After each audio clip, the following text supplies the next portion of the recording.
लेकिन एक राज और खतरे में दिख रहा है और वो है तमिलनाडु का द्रविड़ियन राज। जो राज भारत, भारतीय भाषा, भारतीय संस्कृति उस सब के विरोध में रहा, जो हिंदू और सनातन के विरोध में रहा, जिसने लगभग 6 दशक तक तमिलनाडु पर राज किया, लगता है उसकी चूलें हिल गई हैं। क्योंकि इस बार जो भाषा के मुद्दे पर वो करने की कोशिश कर रहे हैं, एक शानदार राष्ट्रीय शिक्षा नीति आई, धर्मेंद्र प्रधान शिक्षा मंत्री के तौर पर स्पष्टीकरण दे चुके हैं। अमित शाह ने भी बड़ा जबरदस्त कहा, उन्होंने कहा स्टालिन ने कि भाई केंद्रीय कार्यालयों से आप हटा दीजिए हिंदी। अमित शाह ने कहा हिंदी क्यों हटाएंगे, हिंदी तो रहेगी, लेकिन आप एक काम करिए ना, तमिल भाषा को बढ़ाने के लिए इंजीनियर और डॉक्टर वो तमिल में पढ़ाना शुरू कर दीजिए। तो ये तो एकदम बढ़िया दांव है। नहीं, बढ़िया दांव भी, और देखिए कुल मिला के शिक्षा नीति में भी कहां पर था किसी चीज को थोपा जाए। ये एक चीज समझ में आ रही है, छटपटाहट जो हर्षवर्धन कह रहे हैं, इसको समझिए कि उनको लग रहा है कि शायद अब कोई मुद्दा उनके पास है नहीं। क्योंकि जब बात गवर्नेंस, देखिए कोई माने ना माने, आज की तारीख में पूरे देश में भले ही औरंगजेब को खड़ा करो, भाषा को खड़ा करो, लेकिन गवर्नेंस एक बहुत बड़ा इशू है हर्षवर्धन।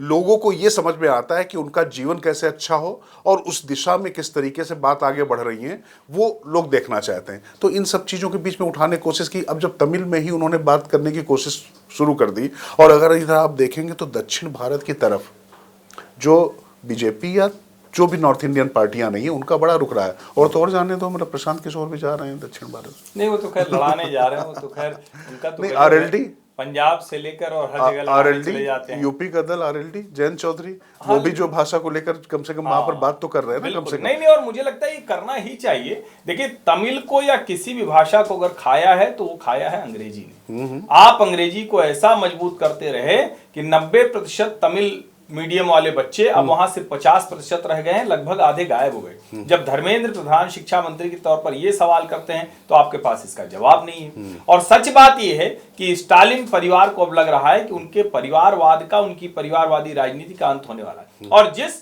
ब्राह्मणवादी, जिस हिंदीवादी, जिस मतलब जिसकी बात वो करते हैं ना, वो अब कहीं विषय नहीं। जिस तरह से देश के एक हिस्से के लोग दूसरे हिस्से में जाते हैं, मुझे नहीं लगता है कि कोई भी तमिल भाषी वो हिंदी से या किसी और से किसी तरह की नफरत करता है या उसके विरोध में रहता है। चंद्रबाबू नायडू ने तो बहुत स्पष्ट कह दिया कि हम मल्टी लैंग्वेज प्रमोशन करें, बिल्कुल। 10 भाषाएं पढ़ाएंगे। तो मुझे लगता है कि अब ये जो अमित शाह ने कहा है, भाई मध्य प्रदेश ने शुरुआत कर दी, दूसरे राज्य शुरुआत कर रहे हैं, तो जब हिंदी में शुरुआत हो सकती तो आप भी कर दो ना।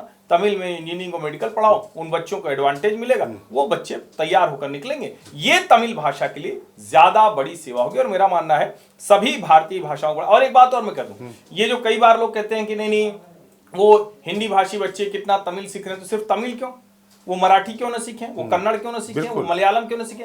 आप एक नेता इस तरह के दबाव की राजनीति करेगा और आप हाँ, ये मैं जरूर कहता हूं कि हर हिंदी भाषी बच्चे को बिल्कुल एक और भारतीय भाषा सीखनी चाहिए और त्रिभाषा फॉर्मूले में इसे कर ही देना चाहिए, इसमें कोई विकल्प नहीं। और अब तो हिंदी का कोई मैंडेटरी भी नहीं, आप कुछ दूसरी कोई भाषा सीख सकते हैं, बिल्कुल। तो ये ठीक है।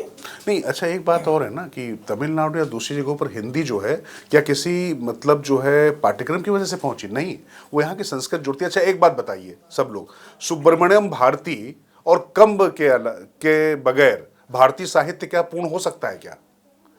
भारतीय साहित्य को, भारतीय भाषा को, भारतीय दर्शन को जिन लोगों ने बहुत ज्यादा रिच बनाया, अरे अगस्त्य से कहां पर थे? आदित्य स्तोत्र जो है वो कहां पर रचा गया?